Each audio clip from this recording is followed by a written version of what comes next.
क्या कभी ऐसा महसूस होता है कि दिमाग में विचारों का एक जाल सा बन गया है जिसमें हम फंसते चले जाते हैं? निक ट्रेंटिन की किताब काम योर थॉट्स हमें यही सिखाती है कि इस आदत को बदला जा सकता है।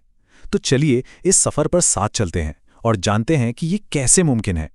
जरा सोचिए, अगर ज्यादा सोचना मतलब ओवरथिंकिंग किसी की पहचान का हिस्सा नहीं बल्कि सिर्फ एक आदत हो, तो एक ऐसी आदत जिसे सीखा गया है और जिसे बदला भी जा सकता है। चलिए इस पावरफुल आइडिया को थोड़ा और करीब से देखते हैं। तो सबसे पहले ये समझते हैं कि ये आदत बनती कैसे है। इस सेक्शन में हम जानेंगे कि चिंता और ओवरथिंकिंग कोई कमी नहीं बल्कि एक सीखी हुई आदत है, और ये जानना ही अपने आप में बदलाव की तरफ पहला कदम है।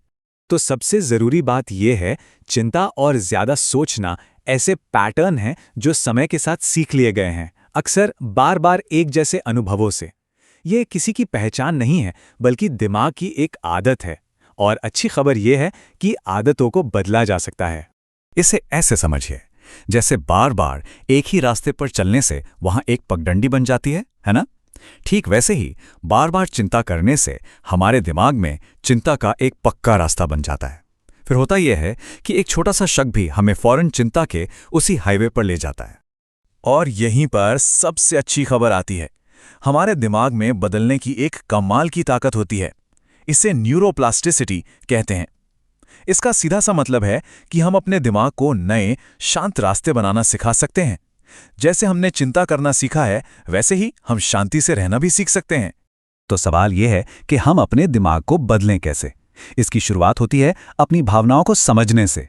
आइए देखते हैं कि भावनाओं को दबाने की बजाय उन्हें समझना मतलब रेगुलेट करना क्यों इतना जरूरी है। यहाँ दो तरीकों में फर्क देखिए। एक तरफ है सप्रेशन, मतलब भावनाओं को दबाना।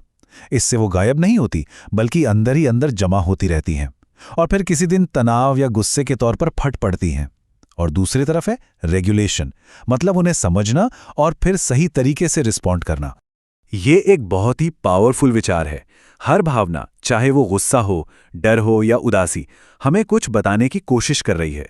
गुस्सा बता रहा है कि शायद हमारी कोई सीमा लांघी गई है। डर बताता है कि सामने कुछ अनजाना है।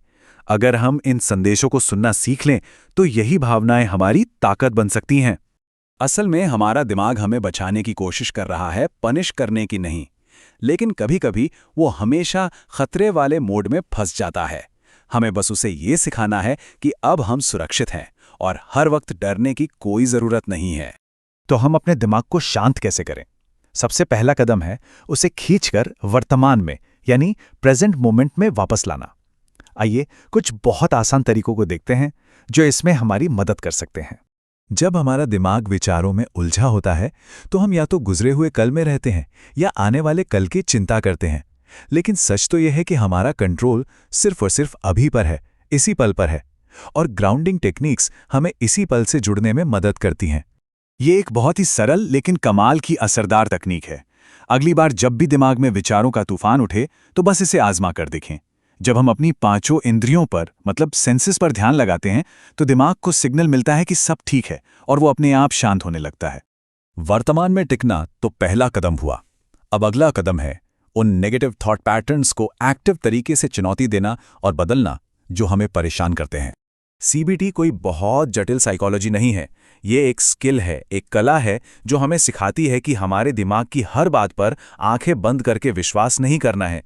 ये हमें हमारे ऑटोमेटिक नेगेटिव विचारों पर सवाल उठाना सिखाती है।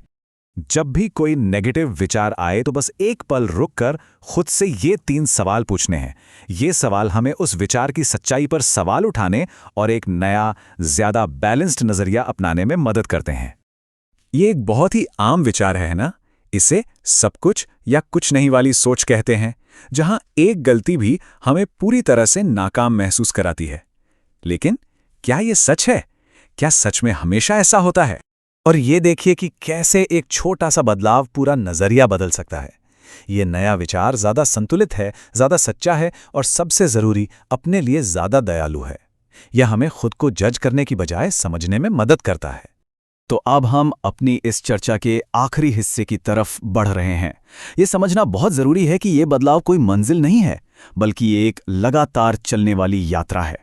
तो सबसे जरूरी बात शायद यही है, हमारा लक्ष्य विचारों को खत्म करना है ही नहीं, क्योंकि वो तो नामुमकिन है। हमारा असली लक्ष्य है उन विचारों के साथ अपना रिश्ता बदलना। हम विचारों को देख सकते हैं, लेकिन जरूरी नहीं कि हम उनके साथ बह जाएं। ये एक बहुत ही पावरफुल आइडिया है। हम वो शांत चेतना है जो विचारों को आसमान में बादलों की तरह आते जाते देखती है। बादल आते हैं और चले जाते हैं, लेकिन आसमान हमेशा वही रहता है, शांत और बेअसर। जब हम इस दृष्टाभाव में टिकना सीख जाते हैं तो विचारों का हम पर असर अपने आप कम हो जाता है। बस ये याद रखना है कि ये एक यात्रा है, कोई रेस नहीं। इसमें धैर्य रखना होगा और सबसे जरूरी खुद पर दया करनी होगी। हर छोटा कदम हमें शांति के और करीब ले जा रहा है। और आखिर में बस यही सवाल रह जाता है, जब ये महसूस होने लगता है कि हम अपने विचार नहीं हैं बल्कि वो हैं जो उन विचारों को देख रहा है, तो शक्ति का पूरा संतुलन ही बदल जाता है। कंट्रोल वापस हमारे हाथों में आ जाता है। ये यात्रा अपने मन को समझने और उसे शांति की ओर ले जाने की है।